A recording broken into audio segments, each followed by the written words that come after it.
உங்களுடைய பிரசனத்தை ஆண்டவரே எங்கள் மத்தியில் ஆண்டவரே நீங்கள் ஆண்டவரே போட்டு நிரப்புங்க ராஜாவே. நீங்கள் ஆண்டவரே உங்களுடைய அபிஷேகத்தால் எங்களை நிரப்பி ராஜாவே எங்கள் ஆண்டவரே இந்த ஆராதனையில் ஆண்டவரே வழிநடத்தி கொண்டு போங்க ஆண்டவரே. சோதரம் ராஜாவே ஆண்டவரே அதே போல் ஆண்டவரே உங்களுடைய வசனத்தை ஆண்டவரே பிரசங்கிக்கிற ஆண்டவரே தாசனுடைய பரிசகத்தில் ஒப்படைக்கிற தகப்பனே அவரையும் நீங்கள் வல்லமாயத்தை பயன்படுத்த போவதற்காக நன்றி தகப்பனே. ஆண்டவரே சோதரம் ஆண்டவரே நாங்கள் கேட்கிற வார்த்தைகள் ஆண்டவரே நாங்கள் ஆண்டவரே செய்கிற ஆராதனைகள் ஒன்றுமே வீணாக போகாத படிக்க ராஜாவே நீங்கள் எங்களோடு இருந்த ஆண்டவரே எங்களை வழிநடத்துங்க ஆண்டவரே. ஒரு உற்சாகத்தோடு ராஜாவே, ஒரு ஆண்டவரே பரிசுத்தத்தோடு ராஜாவே, ஆண்டவரே ஒரு முழு மனதோடு ஆண்டவரே, முழு ஆத்மாவோடு ராஜாவே நாங்கள் ஆண்டவரே உம்மை நோக்கி ஆராதித்து ராஜாவே உம்மை உயர்த்தி ஆண்டவரே பாடுவதற்கு எங்கள் கிருபை தந்த ஆசீர்வாதம் எங்களை பரிசுத்தப்படுத்துங்க. எங்கள் குறை குற்றங்கள் எல்லாவற்றையும் மன்னித்து ராஜாவே உம்முடைய பரிசுத்த சமூகத்தில் ஆண்டவரே வந்து நிற்பதற்கு எங்கள் கிருபை தந்த ஆசீர்வாதிங்க. நீங்களே பொறுப்பத்தை வழிநடத்துங்க. நீங்களே ஆண்டவரே ஆராதிக்க ஆண்டவரே ஆராதனை நடத்துகிற மகனே ஆண்டவரே பரிசுத்தத்தில் ஒப்படைக்கிற தகப்பனே நீங்களே வல்லமையத்தை பயன்படுத்துங்க. மீண்டும் ரட்சகமாக ஜெபிக்கிறோம் பிதாவே, ஆமென். அல்லேலூயா. நம்ம ஒரு சில பாடல்கள் பாடி ஆண்டவரை ஆராதிப்போம். ஆண்டவர் நம்மளோட நம்பிக்கையின் காரணராக இருக்கிறார், நம்ம வாழ்வின் அர்த்தமா இருக்கிறார், அவர் முதலா இருக்கிறார், முடிவா இருக்கிறார். நம்ம எல்லாம் கரங்களை தட்டி உற்சாகமா, என் நம்பிக்கையின் காரணர் நீரே, என் வாழ்வின் அர்த்தம் நீரே, என்னை ஆளுகை செய்பவர் நீரே, உற்சாகமா கரங்களை தட்டி பாடுவோம்.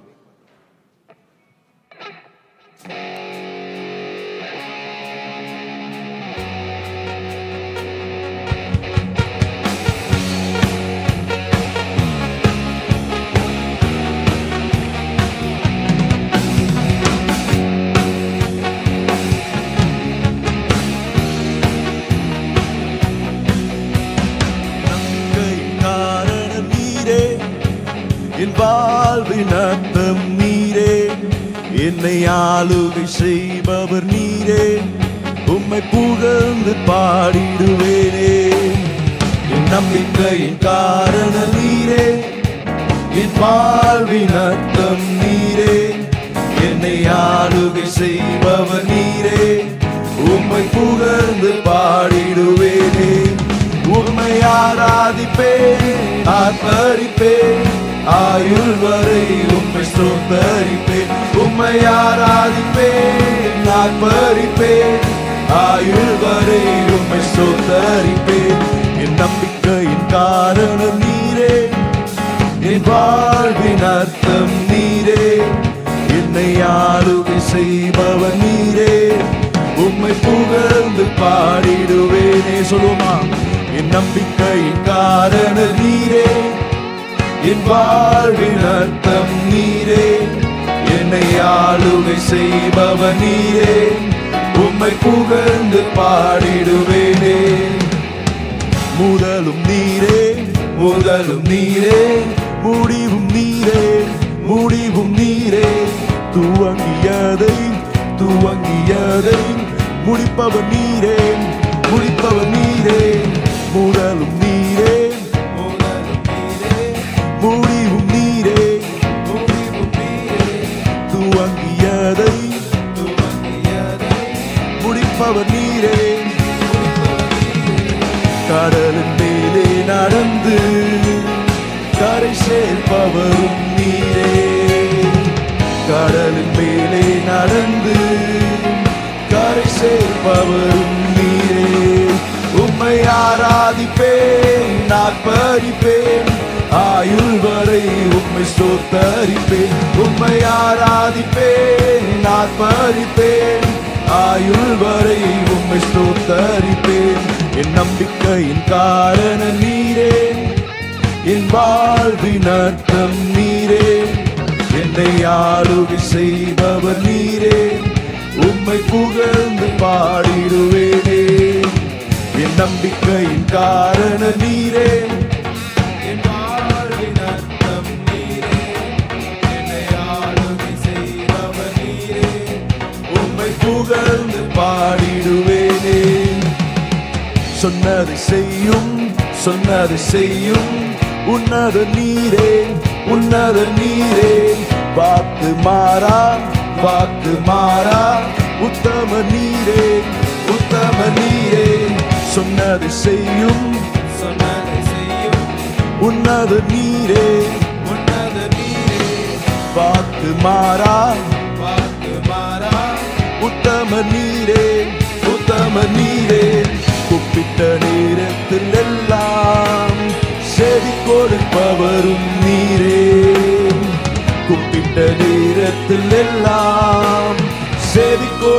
செய்பவரும் நீரே. உம்மை ஆராதிப்பேன், ஆர்ப்பரிப்பேன், நாயுள் வரை உம்மை ஸ்தோத்தரிப்பேன். உம்மை ஆராதிப்பேன், ஆர்ப்பரிப்பேன், ஆயுள் வரை உம்மை ஸ்தோத்தரிப்பேன். என் நம்பிக்கையின் காரணர் நீரே, என் வாழ்வின் அர்த்தம் நீரே, என்னை ஆளுகை செய்பவர் நீரே. உம்மை புகழ்ந்து பாடிடுவேனே. என் நம்பிக்கையின் காரணர் நீரே, என் வாழ்வின் அர்த்தம் நீரே, என்னை ஆளுகை செய்பவர் நீரே. உம்மை புகழ்ந்து பாடிடுவேனே.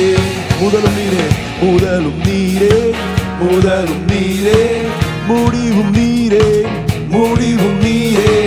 துவங்கியதை முடிப்பவர் நீரே, முதலும் நீரே, முதலும் நீரே, முடிவும் நீரே, முடிவும் நீரே. துவங்கியதை முடிப்பவர் நீரே, முடிப்பவர் நீரே. கடலின் மேலே நடந்து கரை சேர்ப்பவரும் நீரே, கடலின் மேலே நடந்து கரை சேர்ப்பவரும் நீரே. உம்மை ஆராதிப்பேன், ஆர்ப்பரிப்பேன், நாயுள் வரை உம்மை ஸ்தோத்தரிப்பேன்.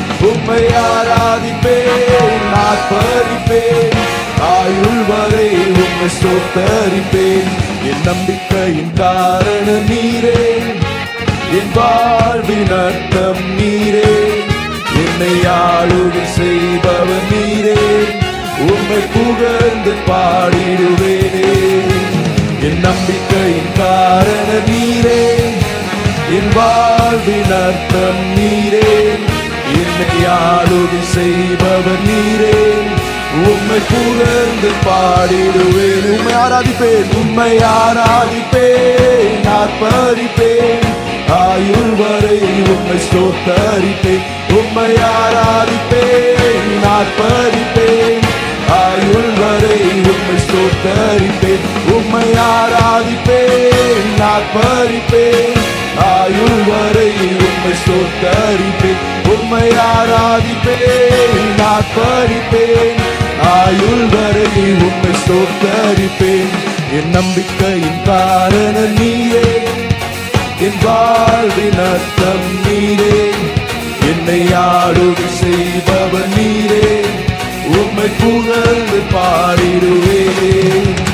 என் நம்பிக்கையின் காரணம் நீரே, என் வாழ்வின் அர்த்தம் நீரே, என்னை ஆளுகை செய்பவர் நீரே. உம்மை புகழ்ந்து பாடிடுவேன். உம்மை ஆராதிப்பேன், உம்மை ஆராதிப்பேன், ஆர்ப்பரிப்பேன், ஆயுள் வரை உம்மை ஸ்தோத்தரிப்பேன். உம்மை ஆராதிப்பேன், ஆர்ப்பரிப்பேன், ஆயுள் வரை உம்மை ஸ்தோத்தரிப்பேன். உம்மை ஆராதிப்பேன், ஆர்ப்பரிப்பேன், ஆயுள் வரை உம்மை ஸ்தோத்தரிப்பேன். உம்மை ஆராதிப்பேன், ஆர்ப்பரிப்பேன், ஆயுள் வரை உம்மை ஸ்தோத்தரிப்பேன். என் நம்பிக்கையின் காரணம் நீரே, என் வாழ்வின் அர்த்தம் நீரே, என்னை ஆளுகை செய்பவர் நீரே. உம்மை புகழ்ந்து பாடிடுவேனே. என் நம்பிக்கையின் காரணம் நீரே, என் வாழ்வின் அர்த்தம் நீரே, என்னை ஆளுகை செய்பவர் நீரே. உம்மை புகழ்ந்து பாடிடுவேனே. கரங்களை உற்சாகமா தட்டி தேவனை மேம்படுத்துவோமா? மாலையோ மாலையோ அல்லேலூயா. கரங்களை உயர்த்தி சொல்லுங்க. நான் விடும் சுவாசமே அல்லேலூயா. காலையும் மாலையும் அல்லேலூயா. நான் விடும் சுவாசமே அல்லேலூயா. நான் சோர்ந்து போகும்போது என் பலனாக மாறும். நான் சொற்களற்ற நேரம் என் ஆத்துமாவும் பாடும்.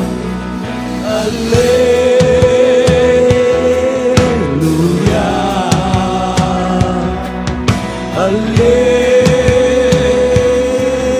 அல்லேலூயா, அல்லேலூயா,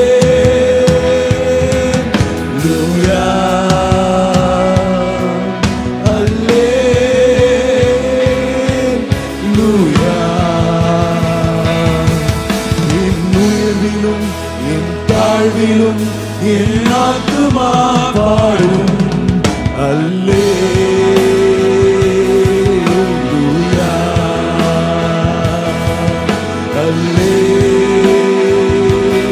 அல்லேலூயா. கன்மலை உச்சியில் அல்லேலூயா, ஆழியின் விளிம்பிலும் அல்லேலூயா. கன்மலை உச்சியில் அல்லேலூயா, ஆழியின் விளிம்பிலும் அல்லேலூயா. நான் உயரப் போகும்போது என் வெற்றி கீதமாகும். நான் தாழ நிற்கும் போது என்னை தேற்றும் கீதமாகும். அல்லேலூயா, அல்லேலூயா,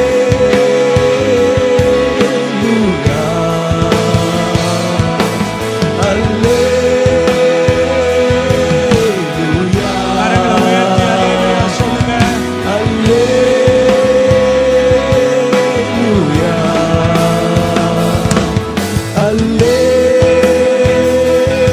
அல்லேலூயா,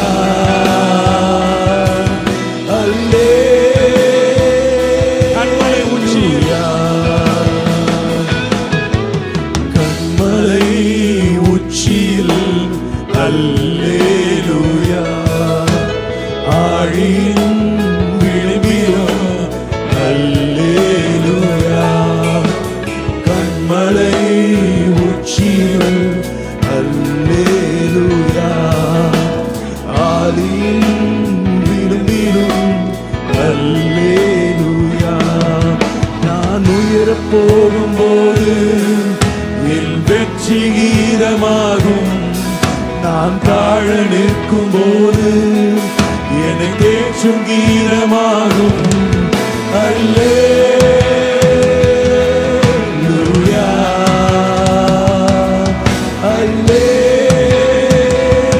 அல்லேலூயா,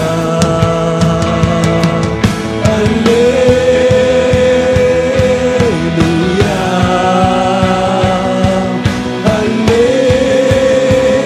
அல்லேலூயா. என் உயர்விலும் என் தாழ்விலும் என் ஆத்துமா பாடும். அல்லேலூயா,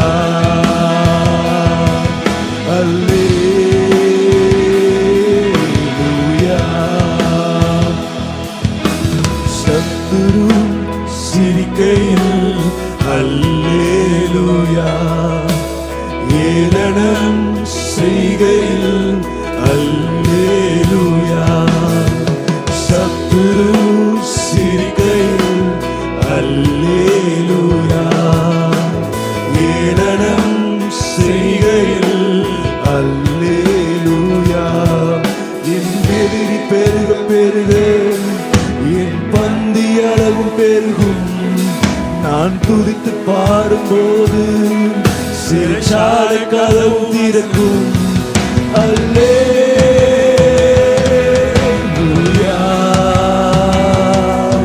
அல்லேலூயா,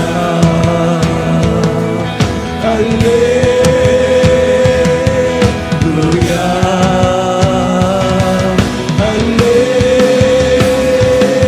அல்லேலூயா,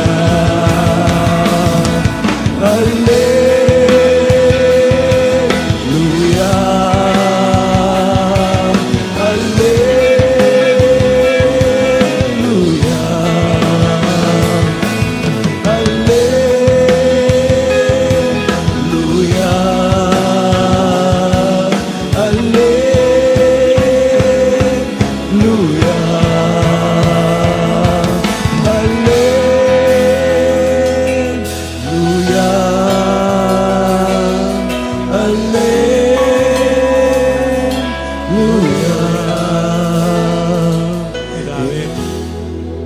பரிசுத்த நாமத்திற்கு நாங்கள் மகிமையை செலுத்துகிறோம். அல்லேலூயா, அல்லேலூயா, அல்லேலூயா என்று முழங்க கிருபை கொடுத்தீரே.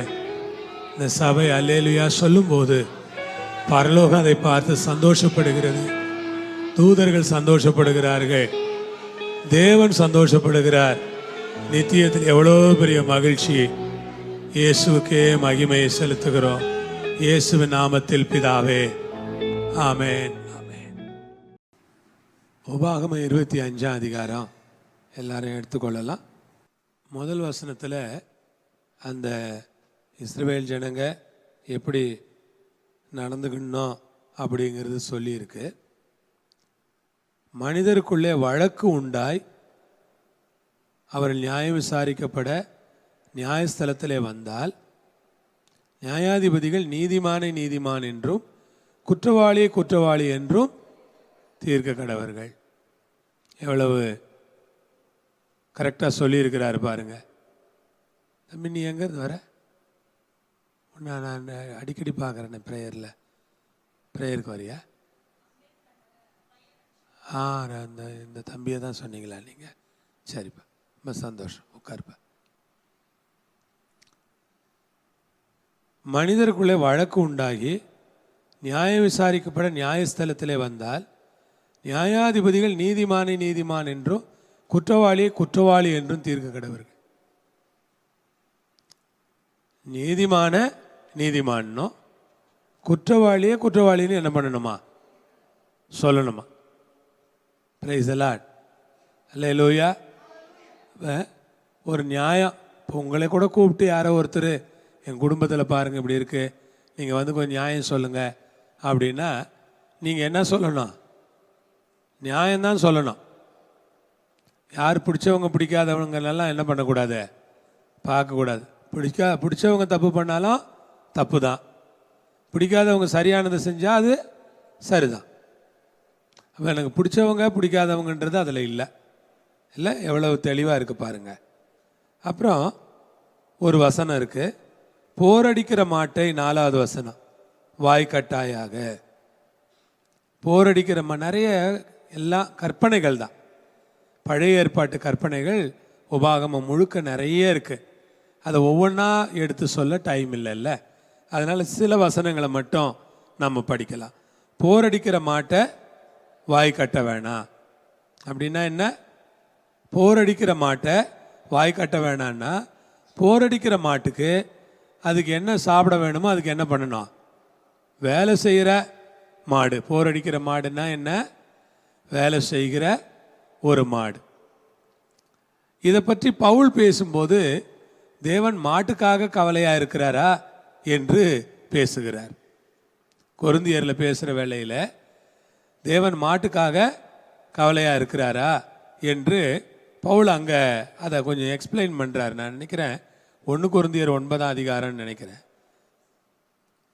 1 கொரிந்தியர் 9ஆம் அதிகாரத்தில் பவுல் அதை பற்றி பேசுகிறாருன்னு நான் நினைக்கிறேன். போரடிக்கிற மாட்டை வாய்க்கட்டாயாக என்று மோசேயின் பிரமாணத்தில் எழுதியிருக்கிறது. தேவன் மாடுகளுக்காகவே கவலையாக இருக்கிறாரோ? நமக்காகத்தான் இதை சொல்லுகிறாரோ? பவுலை எப்படி நல்லா விளக்கி கொடுக்கிறாரு பாருங்க. தேவன் மாடுகளுக்காக கவலையாக இருக்கிறாரோ? அங்கே உண்மையாகவே மாடுகளுக்காக தான் சொன்னார். ஆனால் இங்கே பவுல் சொல்லுகிற வேளையில் தேவன் நமக்காகத்தான் இதை சொல்லுகிறாரோ? உழுகிறவன் நம்பிக்கையோடு உழவும், போரடிக்கிறவன் தான் நம்புகிறதில் பங்கடைவேன் என்கிற நம்பிக்கையோடு போரடிக்கவும் வேண்டியதே. ஆகையால் அது நமக்காகவே எழுதியிருக்கிறதுன்னு ரொம்ப ஸ்ட்ரிக்டாக சொல்கிறாரு. நாங்கள் உங்களுக்கு ஞான நன்மைகளை விதைத்திருக்க உங்கள் சரீர நன்மைகளை அறுத்தால் அது பெரிய காரியமா? ஞான நன்மைகளை விதைத்திருக்க சரீர நன்மைகளை அறுத்தால் அது பெரிய காரியமா? பவுல் என்ன சொல்கிறாரு? நாங்கள் உங்களுக்கு என்ன பண்ணியிருக்கிறோம்? ஞான நன்மைகளை. ஞான நன்மைகள்னா என்ன? ஆவிக்குரிய நன்மைகள். ஆவிக்குரிய விஷயங்களை உங்களுக்கு விதைச்சிருக்கிறோம், ஆவிக்குரிய காரியங்களை உங்களுக்கு போதிச்சிருக்கிறோம், ஆவிக்குரிய காரியங்களை உங்களுக்கு கற்றுக் கொடுத்துருக்குறோம். உங்கள் சரீர நன்மைகளை நாங்கள் அறுவடை செய்தால் அது ஒன்றும் பெரிய விஷயமே இல்லை அப்படிங்கிறார். அல்லேலூயா. அது என்ன இல்லை? பெரிய விஷயமே இல்லை. அப்படின்னா என்ன? ஆவிக்குரிய காரியங்கள் ரொம்ப பெரிய காரியங்கள்.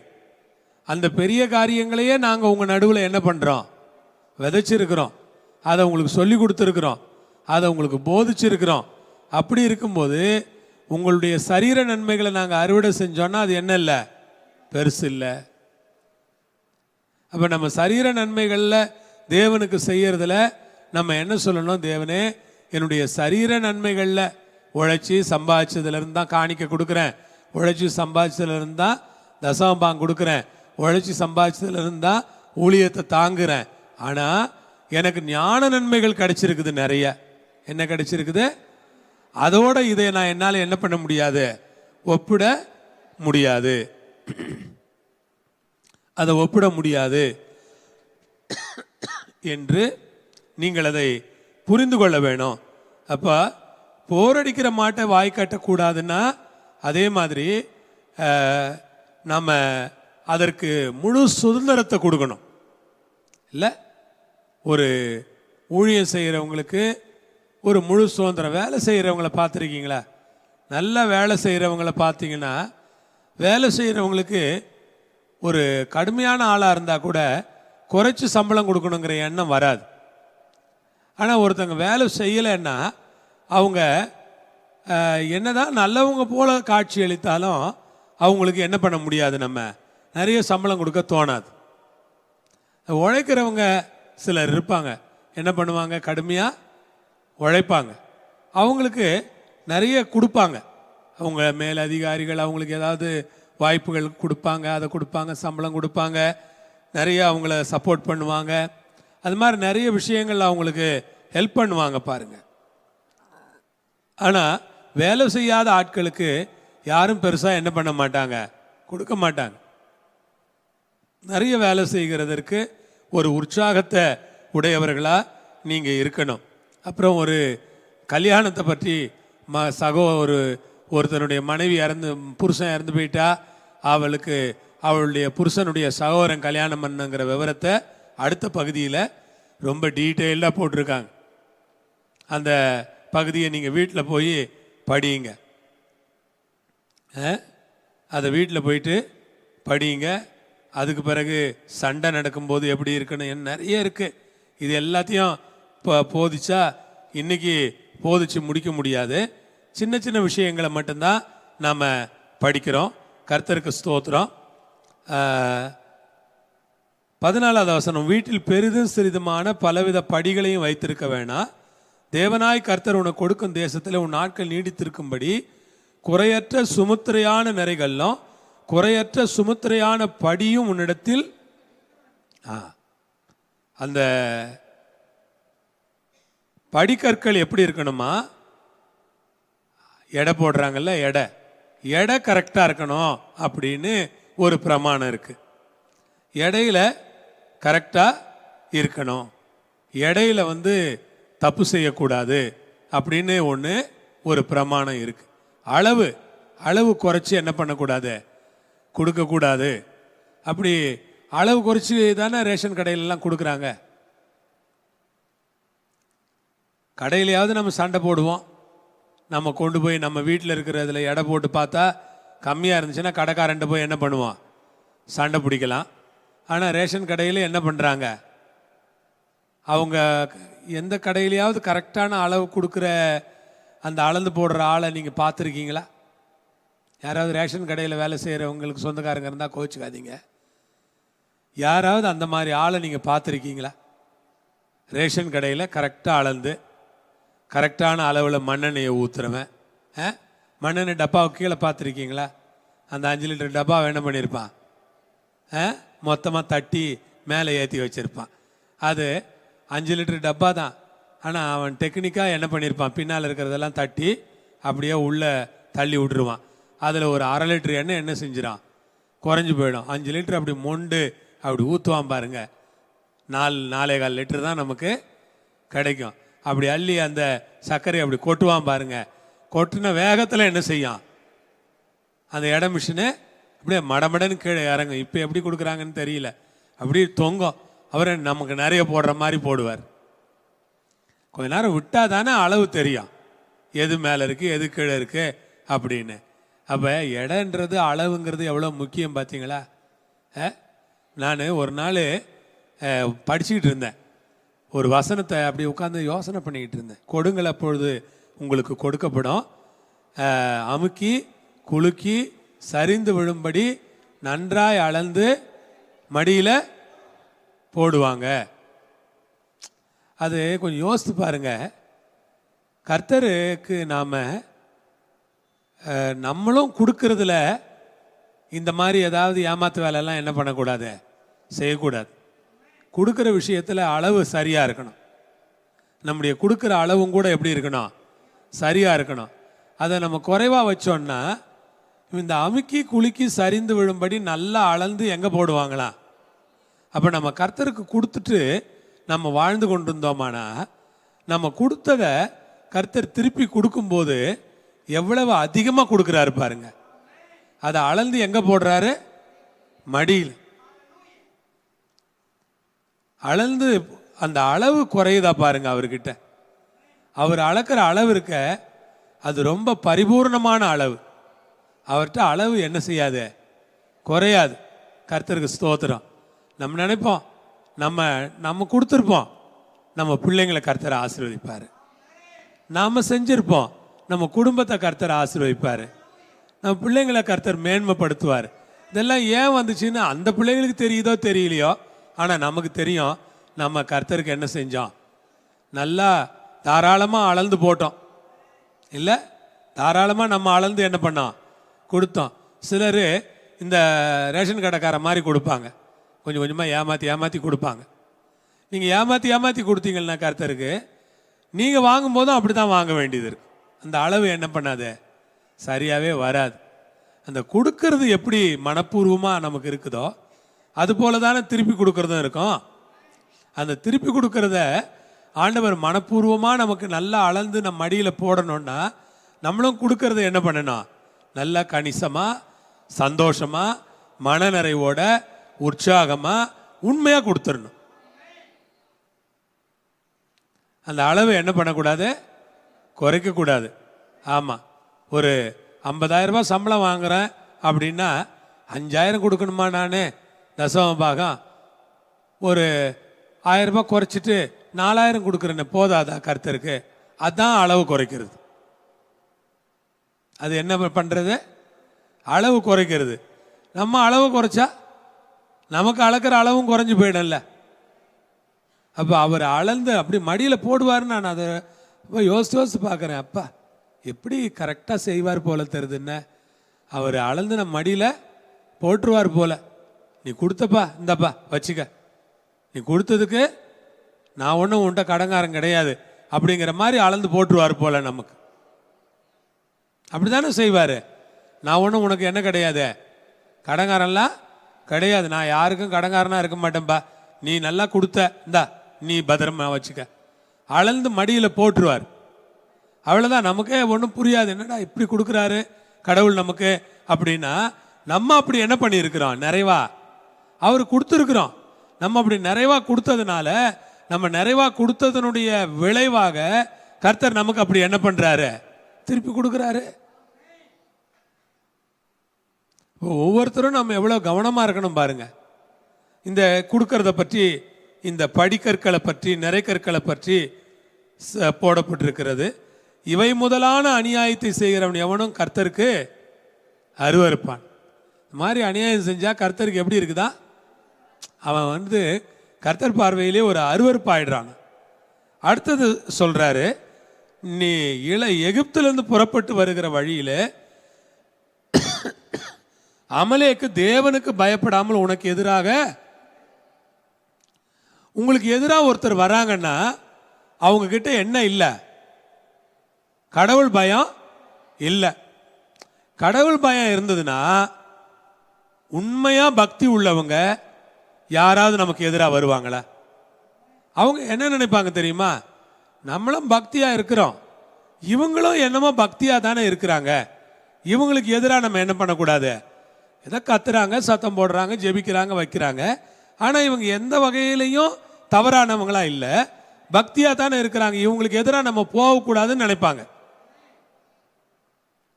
போகக்கூடாதுன்னு என்ன பண்ணுவாங்க? நினைப்பாங்க. அதனால தான் சொல்றாரு, தேவனுக்கு பயப்படாதான் அமலேக்கு ஒரு தெய்வ பயம் இல்லாத மனுஷன். தெய்வ பயம் இல்லாத மனுஷன். கொஞ்சம் கூட தெய்வ பயம் இல்லை. கடவுள் ஒருத்தர் இருக்காரு, அந்த கடவுளை நம்பி வர்ற கூட்டம் இந்த கூட்டம். கடவுளால் நீண்ட தூரத்திலிருந்து இந்த மக்கள் வழிநடத்தப்பட்டு என்ன பண்ணிக்கிட்டு இருக்கிறாங்க? வந்துக்கிட்டு இருக்கிறாங்க. இந்த மக்களுக்கு எதிராக நம்ம போகக்கூடாது அப்படிங்கிற தெய்வ பயமே அவனுக்கு இல்லைங்க. அப்போ நாம் விசுவாசிகளுக்கு எதிராக நம்ம போனாலோ, ஊழியக்காரங்களுக்கு எதிராக நம்ம போனாலோ, நம்ம கர்த்தருடைய பிள்ளைகளுக்கு எதிராக, அவங்க யாராக இருந்தாலும் அவங்களுக்கு எதிராக நம்ம போகிறோன்னு வச்சுங்களேன், நம்மக்கிட்ட என்ன இல்லைன்னு அர்த்தம்? தேவ பயம் இல்லை. இஸ்ரவேலர்கிட்ட தப்பு இல்லையா? எல்லாம் இருக்கு. ஆனால் அவங்க தேவனுடைய ஜனமா இல்லையா? அவங்க தேவனுடைய ஜனம். இவன் என்ன பண்ணி இருந்திருக்க கூடாது? அவங்கள அழிக்கணும்னு நினைச்சிருக்க கூடாது. அதனால கர்த்தர் ரொம்ப சொல்றார், நீ இளைத்து விடாய்த்திருக்கையில் பின்வருகிற பாளையத்தில் உள்ள பலவீனரை எல்லாம் வெட்டினான் என்பதை நீ யோசித்து பார்ப்பா அப்படிங்கிறார்.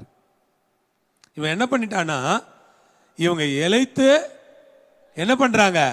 விடாய்த்து இருக்கிறாங்க. இளைத்து விடாய்த்து இருக்கிறாங்க. எங்க நீங்க ரொம்ப வேலை செஞ்சு களைப்பா இருக்கும்போது ஒருத்தர் உங்க கூட சண்டை போட்டா உங்களால சண்டை போட முடியாதுங்க. அந்த மாதிரி இவங்க நடந்து விடாய்ச்சி களைச்சி அப்படியே களைப்பா இருக்கிறாங்க.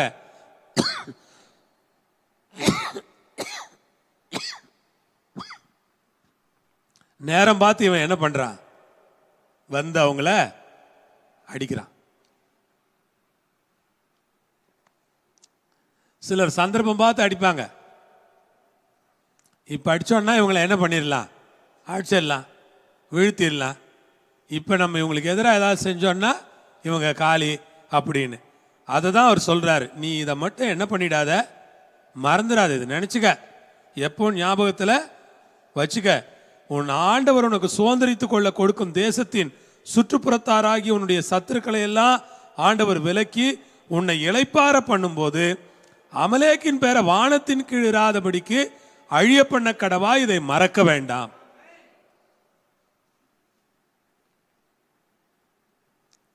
கர்த்தர் சுதந்திரித்து கொள்ள கொடுக்கிற தேசத்துல சுற்றுப்புறத்தாரால அந்த சத்துருக்களை எல்லாம் கர்த்தர் விலக்குவாராம். Praise the Lord. சுற்றுப்புறத்தில் அவங்கள சுற்றி நிறைய சத்துருக்கள் இருந்தாங்க, நிறைய எதிரிகள் அவங்களுக்கு இருந்தாங்க, நிறைய எதிராளிகள் அவங்களுக்கு இருந்தாங்க. எல்லாரையும் ஒவ்வொருத்தரையா கர்த்தர் என்ன பண்ணாரு? அழிச்சாரு. ஆனா இந்த அமலேக்கு விஷயத்துல மாத்திரம் கர்த்தர் என்ன சொல்றாரு?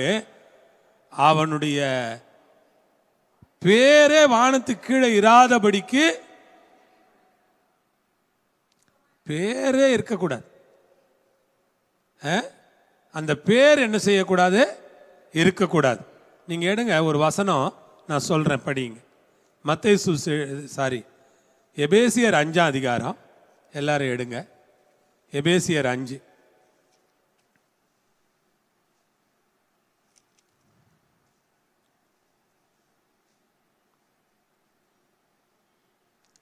மூணாவது வசனம் படிங்க.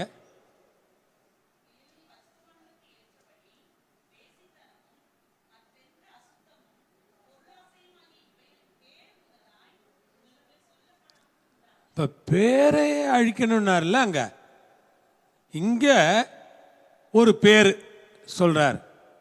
என்ன பேர் இருக்கக்கூடாதான்? பரிசுத்தவான்களுக்கு ஏற்றபடி நம்மள்ட்ட எந்த பேரே இருக்கக்கூடாது சபையில்.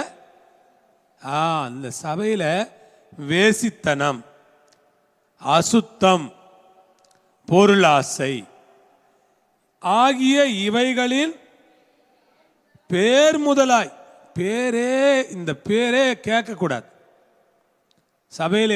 என்ன பேர் கேட்கக்கூடாது? வேஸ்தனம் இருக்கு அப்படிங்கிற பேரே இருக்கக்கூடாதான். பாருங்க, பேர் கூட அவர் சொல்றார், அவன் நீங்க அங்க என்ன பண்ணணும், அமலேக்குடைய பேரையே அழிக்கணும். இங்க என்ன பண்ணணும், நம்ம கிட்ட எந்த விதமான கெட்ட காரியங்களும் இருக்கு அப்படிங்கிற பேர் கூட இருக்கக்கூடாது. பேரு அவங்களா, அவங்க இப்படி, அவங்க அப்படி, அந்த மாதிரி பேர் நம்ம மேல வரக்கூடாது. அவங்களா, அவங்க ரொம்ப ஆசை பிடிச்சவங்க, அவங்க ரொம்ப ஆசை பிடிச்சவங்க, அவங்களுக்கு நிறைய பொருளாசை, பண ஆசை, பேராசை நிறைய இருக்குது அவங்களுக்கு அப்படின்னு சொல்லக்கூடாதான். அது சொல்லப்படவும் கூடாது. பார்த்தீங்களா, உங்கள்கிட்ட என்ன பேர் உங்களுக்கு வரக்கூடாதுன்னு நீங்கள் நானும் ப்ரேயர் பண்ணணும். இந்த மாதிரி தப்பான பேர் என்ன பண்ணக்கூடாது, வரவே. சபை மேலே எந்த ஒரு சூழல்லையும் ஒரு தவறான பெயர் வரக்கூடாது. ஊழியத்தின் மேல் ஒரு தவறான பெயர் வரக்கூடாது. தவறான பெயரை யாரும் தவறான விஷயத்தை ஊழியத்தின் மேல் சொல்லக்கூடாது. அப்படி சொல்லக்கூடாதபடிக்கு ஊழியக்காரரும் சரி, விசுவாசிகளும் சரி, நாம் ரொம்ப கவனமாய் ஜாக்கிரதையாய் இருக்க வேணும். அப்படியே வம்பும் புத்தியீனமான பேச்சும் பரியாசமும் தகாதவைகள் ஸ்தோத்திரம் செய்தலே தகும். என்ன இருக்கக்கூடாது, வம்பு. சிலர் வேணும்னே வம்பு பண்ணுவாங்க, அதான் வம்பு. வேணும்னே வம்புக்கு இழுக்கிற, என்னை எதுக்கு வம்புக்கு இழுக்கிற அப்படின்னு சொல்லுவீங்க நீங்க. என்னை ஏன் வம்புக்கு இழுக்கிற, நான் சும்மா தானே இருக்கிறேன். நம்ம சும்மா இருந்தா கூட சிலர் என்ன பண்ணுவாங்க, வம்புக்கு இழுப்பாங்க. அது வீடுகளில் நிறைய நடக்கும். மாமியார் மருமகள் இருக்கிற வீடுகள் எல்லாம் யாராவது ஒருத்தர் என்ன பண்ணுவாங்க, வம்பு சண்டைக்கு போவாங்க சும்மாவே. இந்த வம்புக்கு ஏன் என்ன இழுக்கிற அப்படிங்கிறாங்கல்ல. ரோட்டில் கூட சிலர் பார்க்குறீங்கல்ல, நம்ம ரொம்ப வம்பு சண்டை பண்ணுவாங்க. இல்லைப்பா வீணா வந்து சண்டை போடுற, என்னப்பா நடந்துருச்சு, ஒன்றுமே நடக்கலையேப்பா, இதுக்கே ஏன்பா சண்டை போடுற அப்படின்னு நம்ம கேட்போம். அந்த மாதிரி நம்ம என்ன பண்ணக்கூடாதா, வம்பு பண்ணக்கூடாதா. சும்மா எடுத்ததுக்கெல்லாம் சண்டை போடுற ஒரு சுபாவம் வம்பு. அடுத்தது என்னது, புத்தியீனமான பேச்சு. பேச்சு கூட பாருங்க, பேசுறது கூட புத்தியா பேசணுமா. புத்தியீனமான பேச்சும் இருக்கக்கூடாதான். புத்தியீனமான பேச்சு, பரியாசம், தகாதவைகள். பரியாசம் என்ன செய்யறது, பரியாசம், பரியாசம் பண்றது இல்லை. அதனால தான் 1ஆம் சங்கீதத்தில் என்ன சொல்றாரு, பாவிகளுடைய வழியில் நில்லாமலும் பரியாசக்காரர் துன்மார்க்குடைய ஆலோசனை நடவாமலும், பாவிகளுடைய வழியில் நில்லாமலும், பரியாசக்காரர் உட்கார இடத்தில் பரியாசக்காரங்க. அந்த மாதிரி பரியாசக்காரங்க. பரியாசக்காரங்க அப்படின்னா நேரம் நிறைய இருக்கும் அவங்களுக்கு. நேரம் போகாதனால யாரை பற்றியாவது ஏதாவது ஒன்று பேசிக்கிட்டு கிண்டல் பண்ணிக்கிட்டு சிரிச்சுக்கிட்டு அது இப்படி அப்படின்னுக்கிட்டு இருப்பாங்க. இந்த மாதிரி பரியாசம் செய்தல் எல்லாம் தகாதவைகளாம். நம்ம என்ன பண்ணிட்டு இருக்கணுமா, ஸ்தோத்திரம் செய்தலே போதுமா. நம்ம என்ன பண்ணிட்டு இருக்கணும், ஸ்தோத்திரம். அப்போ சும்மானா ஏதாவது பேசி பேசி கண்ட கதை பேசி அப்படி சிரித்து அவங்கள பேசி இவங்கள பேசி என்ன பண்ணிக்கிட்டு இருக்கக்கூடாது, சிரிச்சுக்கிட்டு இருக்க கூடாது. ஸ்தோத்திரம் செய்தலே தகும். எவ்வளவு ஸ்ட்ரிக்டா சொல்லியிருக்கிறார் பாருங்க. அவனுடைய பேரை நீ அழிக்கணும், இதை மறக்க வேண்டாம். இதை என்ன பண்ணாத, மறக்காத. ஆண்டவருக்கு சவுல் மேல ஏன் கோபம் வந்துச்சு அப்படின்னா, இந்த விஷயத்துல சவுல் தப்பு பண்ணார். சவுல்கிட்ட என்ன சொல்றாரு ஆண்டவரே, அமலேக்கியரை அழிச்சிரு, முழுக்க அழிச்சிரு அப்படின்னார். சவுல் என்ன பண்ணாரு, மொத்தத்தையும் அழிக்கல, நல்ல கொழுகொன்னு இருக்கிற ஆடு மாடு எல்லாத்தையும் எடுத்து வச்சுக்கிட்டாரு. கொஞ்சம் ஆளுங்களெல்லாம் வச்சுக்கிட்டாரு.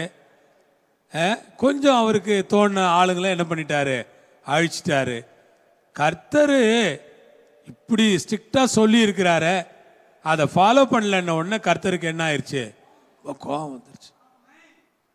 அதான் அவருக்கு ரொம்ப சவுல் மேல வருத்தமே. இந்த அமலேக்கியன் இருக்கக்கூடாது, இவனை முழுக்க முழுக்க அழிக்கணும்னு நான் சொன்னேன். ஆனால் இவன் என்ன பண்ணலை, அழிக்காம விட்டுட்டானே. உங்களுக்கு ஒன்று தெரியுமா? சவுல் ஒரு அமலேக்கியன் கையால் தான் சாவறான். நீங்கள் பைபிளை படிச்சிங்கன்னா சாமுவேலின் புஸ்தகத்தில் படிக்கிற வேளையில் சவுல் இறுதியாக யார் கையினால் கொலை செய்யப்படுகிறான்? ஒரு அமலேக்கியன் தான் அவன் உயிரை வாங்குகிறான். இதை தானே முதல்லயே சொல்றாரு கடவுளே. நம்ம வாழ்க்கையில் நம்ம பாவத்தை பரிதாபப்பட்டு விட்டுட்டோம்னா கடைசியில் அந்த பாவம் தான் நம்மளை தப்பான இடத்துக்கு கொண்டு போகும். எந்த பாவத்தையும் பரிதாபப்பட்டு நம்ம வாழ்க்கையில் என்ன பண்ணக்கூடாது? சரி பரவாயில்ல இருந்துட்டு போட்டோம், இது தானே, இந்த தப்பு தானே, அந்த தப்பு தான், அதுதான் தப்பு. ஏரோதானே இயேசுவை பரியாசம் பண்ணி, இல்லை இயேசுவை தன் போர் சேவகரோட நிந்தித்தான், அப்படியெல்லாம் போட்டிருக்கு. ஏரோது யார் தெரியுமா? ஏரோதுவும் ஒரு அமலேக்கியன் தான். நீங்கள் சரித்திரம் படிப்பீர்களானால் ஏரோதும் ஒரு அமலேக்கியன் தான். தலைமுறை தலைமுறையாய் அமலேக்கோடு யுத்தம் நடக்கும்னு அந்த இடத்துல யாத்ராமத்தில் ஆண்டவர் சும்மா சொல்லலைங்க. தலைமுறை தலைமுறையா அமலேக்கோட என்ன நடந்துகிட்டு இருக்கு? யுத்தம் நடந்துகிட்டு இருக்கு. என்ன, இந்த அமலேக்க ஆண்டவர் முழுக்க அழிக்க சொன்னார், விட்டுட்டானே. உங்க வாழ்க்கையில கர்த்தரை முன்னால வைங்க. அமலேக்கு என்பது மாமிசத்தை குறிக்கக்கூடிய ஒரு வார்த்தை. மாமிசத்தை நீங்கள் மேற்கொண்டு உங்கள் மாமிசத்தை நீங்கள் ஜெயித்து ஆவிக்குரியவர்களாய் நீங்கள் வாழ்ந்து ஆவிக்குரிய காரியங்களே நீங்கள் நிலைத்திருக்க வேணும். உங்கள் மாம்சம் மேற்கொள்ளுமானால் காலங்கள் போக போக போக அந்த மாமிசத்திலே நீங்கள் பலவீனம் அடைவீர்கள், வீழ்ச்சி அடைவீர்கள், வீழ்ச்சியை காண்பீர்கள். ஆகவே உங்களுடைய பவுல் ரொம்ப அழகா சொல்றார், நான் என் சரீரத்தை ஒடுக்கி என்ன பண்றேன்? கீழ்ப்படுத்துறேன். நாகாதவனாய் போகாதபடிக்கு என் சரீரத்தை ஒடுக்கி கீழ்ப்படுத்துகிறேன். கர்த்தருக்கு ஸ்தோத்திரம். பவுல் அப்போ அவருக்கு எவ்வளவு கான்சியஸ் இருந்திருக்கு பாருங்க. சரீரத்தை ஒடுக்கி கீழ்ப்படுத்தி பரிசுத்தப்படுத்தி வாழுகிற ஒரு மனிதராக அவர் இருக்கிறார். அதனால நான் உங்களுக்கு ஒரு காரியத்தை சொல்றேன். தலைமுறை தலைமுறையா நடக்கிற மாம்சத்தோடு நடக்கிற யுத்தம் இன்னும் முடிவுக்கு வரல. நான் மாம்சத்தில் இருக்கும்போது மாம்சத்தோடு நமக்கு யுத்தம் உண்டு இல்லையா? மாம்சத்தின் கிரியைகள் அது வெளியரங்கமாய் இருக்கிறது. அவை யாவன என்று கலாத்தியர்ல ஒரு பெரிய லிஸ்ட் கொடுத்திருக்கிறார் 5ஆம் அதிகாரத்தில். அந்த லிஸ்ட் படி மாமிசத்தின் கிரியைகளை எல்லாம் ஜெயித்து ஆவிக்குரிய மனிதர்களா, ஆவிக்குரிய சகோதரங்களா, ஆவிக்குரிய ஸ்திரீகளா நீங்கள் வாழ தேவன் உங்களுக்கு கிருபை கொடுக்கணும்னு அவருடைய கரங்களில் உங்களை ஒப்படைங்க. ஆமென், அல்லேலூயா. ஆவிக்குரியவர்கள், மாம்சத்துக்குரியவர்களா அல்ல, ஆவிக்குரியவர்களாக. ஜாமெல்லாம் எழுந்துருங்க. ஒரு ஆவிக்குரிய சிந்தனை, ஒரு ஆவிக்குரிய கிறிஸ்தவ வாழ்க்கை, ஒரு ஆவிக்குரிய மனுஷனா, ஒரு ஆவிக்குரிய மனுஷியா, ஆவிக்குரிய சிந்தனைகளோட வாழ கர்த்தாவே எங்களுக்கு கிருபை கொடுங்கப்பா. ஆண்டவரே, உள்ளத்தின் ஆழத்திலிருந்து இந்த மத்தியான நேரத்திலே உம்மை நாங்கள் துதித்து சோத்தரித்து கரங்களில் ஒப்பு கொடுத்து நாங்கள் ஜெபிக்கிறோம். ஆண்டவரே, நாங்கள் உமக்குள்ளே வாழ, உம்முடைய பிள்ளைகளாய் வாழ, ஆவிக்குரியவர்களாய் நாங்கள் வாழ எங்களுக்கு கிருபை கொடும் ஐயா. எங்கள் சொந்த மாம்சத்தை நாங்கள் ஜெயிக்க, எங்கள் சொந்த மாம்சத்தை உம்முடைய ஆவியினாலே கீழ்ப்படுத்த, சொந்த மாம்சத்தை ஜெபத்தினால், வேத வாசிப்பினால், உபவாசத்தினால், பரிசுத்த சிந்தைகளால் நாங்கள் நிறைந்திருப்பதனால் எங்கள் மாம்சத்தை நாங்கள் கீழடக்கி ஆவிக்குரிய காரியங்களை மேலோங்க செய்து கர்த்தருக்கு பிரியமாயிருப்பதற்கு நீர்தானே கர்த்தாவே எங்களுக்கு கிருபை செய்தருள வேண்டும் என்று நாங்கள் ஜெபம் பண்ணுகிறோம். உம்முடைய கரத்தில் எங்களை ஒப்பு கொடுக்கிறோம். பரிசுத்த ஆவியானவர் எங்களை பொறுப்பெடுத்துக் கொள்ளுமாறு நாங்கள் மன்றாடுகிறோம். எல்லாவற்றையும் உம்முடைய பொறுப்புள்ள கரங்களிலே நாங்கள் ஒப்பு கொடுக்கிறோம், ஜெபிக்கிறோம். எங்களை தாழ்த்தி வெறுமையாய் உம்முடைய பாதத்திலே அர்ப்பணிக்கிறோம். பொறுப்பெடுத்துக் கொள்ளும் கர்த்தாவே. கனத்தையும் மகிமையும் துதியையும் ஸ்தோத்திரத்தையும் ஒருவருக்கே நாங்கள் செலுத்துகிறோம். மகிமைப்படுவீராக. இயேசுவின் வல்லமையுள்ள நாமத்தில் உம்முடைய பரிசுத்த கரங்களில் ஒப்பு கொடுத்து தாழ்த்தி ஜெபிக்கிறோம். எங்கள் ஜெபத்தை கேளும் ஜீவனுள்ள எங்கள் பரமபிதாவே. ஆமென். ஆமென்.